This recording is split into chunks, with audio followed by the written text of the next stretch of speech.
Hey there, I'm Mastin Kipp, founder of thedailylove.com and author of the book Daily Love Growing into Grace, and welcome to Daily Love TV.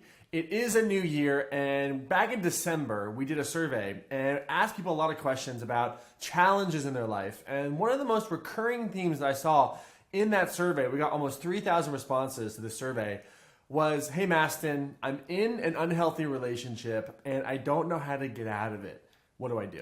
And so today I want to talk to you about how to get out of an unhealthy relationship, because my great desire for you is when you nail romance, when you really get it straight, when you really have an incredibly happy romantic life, everything else is possible. It's like you could take on the world. When you have dysfunction and drama in your romantic life, nothing else is possible. It's very difficult to be productive or to really live your purpose when you don't have that strong foundation. So the first thing I want to share with you is this idea that in an unhealthy relationship, there's not a sick person and a well person. And we can kind of usually think, you know what, I'm right and they're wrong. So the first thing you could do to get out of an unhealthy relationship is to realize that you're participating in it. And so what we want to do in the first part of this is to really understand what's your part in it. Because sometimes relationships are unhealthy because you're just simply blaming the other person. And if you took responsibility, you actually might find that you are in a healthy relationship. So here's something to think about for a second. If there wasn't a sick one and a well one, and that there was a part of this relationship where you actually contributed to what's going on, how might you be responsible for showing up for your 50%? So here's what you think about. See, here's what happens. A lot of times we see couples who they hit a boiling point where there's some discretion, something happens, and it doesn't have to be something huge. It doesn't have to be like a big relationship issue like, being cheated on or something like that. It could just be the way someone said something or how they said it or when they said it, and you don't speak up and you don't share your truth. You don't say, hey, you know what, when you said that, what did you mean? It really bothered me. And so we stack things on top of each other where there's all these unsaid statements. And then what happens is we reach this boiling point where it just all boils over. And then you're like, you know what? I'm out of here. But the thing is, you really got to give the person that you're in a relationship with the opportunity to know, A, where you're at, and B, to change. And there's a 3-step process that I want to teach you how to do that. So just think about this for a second. Could it be that one of the reasons why you're in an unhealthy relationship is because you're not expressing your needs? See, if you don't express your needs, there's no way other people are going to meet them. Now, you could be the most advanced, incredible personal growth rock star, but if you're in a relationship with someone who's not expressing their needs, there's no way that you could mind read that. No one's a mind reader, right? So the first thing you want to do is that if someone is doing a behavior that really bothers you, instead of not speaking about it, speak up. And you can say something simple like, hey, when you do this, I feel this way, or when you do this, it doesn't work for me.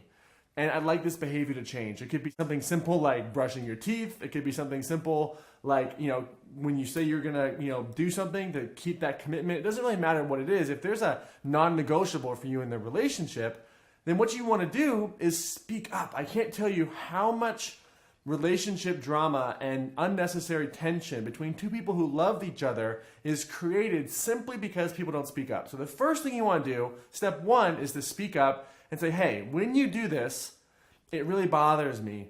Can we change it? Now, if someone takes that advice and then changes, awesome. However, if they don't change, we got to go to phase 2. Phase 2 is this, very simply put. You have a second conversation and you escalate the level of tone and seriousness in this conversation. So it looks something like this. So hey, a couple weeks ago, I mentioned to you that you're doing this thing that it's important for me that we change it, that that you show up on time when you schedule something with me, or that you really keep this level of hygiene, or whatever the specific standard is. It doesn't really matter if it's a non-negotiable for you. And when I told you that, it was really important that we did it. So I'm letting you know again that this needs to change. But here's the thing. This means so much to me that if this doesn't change, the next time it happens, I have to exit the relationship. You got to give them a real, true warning. And this is not something that you use to get power in the relationship. This is not a bargaining chip. This is not something that you use to create drama or to make an ultimatum. It's just that if there's certain behavior, it doesn't matter what it is, drugs, alcohol, integrity, whatever it might be, you want to let them know, you know what? This is non-negotiable for me. If they don't listen, then you guys say, you know what? I told you this is a non-negotiable, and the next time this happens, I'm out.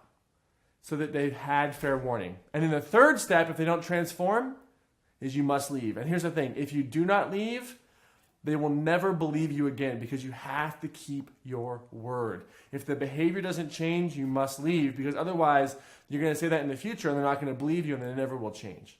And here's what's awesome. If you do these 3 steps, step 1 is letting someone know that there's a behavior that bothers you. Step 2 is letting them know that behavior really bothers you. And if they don't change the behavior, you will leave. Step 3 is leaving. If you go through this process, 1, if they change, awesome. Because the reality is, in a relationship, you either grow together or you grow apart. That's just the reality. Relationships are all about growth. You either grow together or you grow apart. But here's the other thing. You've given them an opportunity to step up. And when you leave, if you end up leaving, you did all that you could. And here's the other thing, especially if you're a female and you're in a relationship with a male person, sometimes the male brain, this is fascinating, we see a lot of our clients, the male person must be away from their partner for up to 8 weeks and experience the pain of missing that person. And then they realize, oh my God, I didn't realize how much I love this person. Oh my God, you know what? I love this person so much, it's worth changing. But see, it's about loving yourself more than you love the other person to take care of yourself and to set those boundaries. And so what you're going to do is that if you do leave, you're going to give them an opportunity to really think about, well, do I want to be in a relationship with this person and learn through that pain? And guess what? If they don't come back, you haven't wasted your time. You love yourself, you set a boundary, and you've set yourself up to love yourself, to be in a relationship with someone who actually meets your needs. It's so, so, so important. And one final tip on all this. This conversation, talking up, speaking up, talking about what you need, requires one virtue more than any other virtue, and that is the virtue of courage. Courage to know that no matter whether you're in a relationship with this person or another person, that there is an incredible person out there for you. And if the person that you're currently in a relationship with is not meeting your needs, don't worry about it. We can get so caught up in the moment thinking, well, this is the only person for me. And, being in a relationship with all these crumbs is better than nothing at all. So I'm going to hold on to crumbs and lower my standards. It's like, no, raise your standards, love yourself, and really trust that the universe or God or the divine really has someone there for you, because it's fascinating. I can't tell you how many clients we've worked with that when they raise their standards, especially in their romantic life, and hold them, they meet someone who's on a whole nother level that they did not even know was possible. And they go to a level of intimacy and love that is incredible. And that is what I wish for you. So my request, you might be watching this on Facebook or over on YouTube. Head on over to thedailylove.com, and below this video, leave a comment and let me know if you're in an unhealthy relationship, how you're going to apply this 3-step process to either help change the relationship dynamics or how to exit. And if you've gone through a process like this and it's been successful either through having the relationship change where you grow together, or more importantly, if you've exited a relationship in the past and someone better came along, I'd love to hear from you in the comments so that those who are in that place of fear and doubt right now can really have that sense of hope that if you found someone, they can find someone too.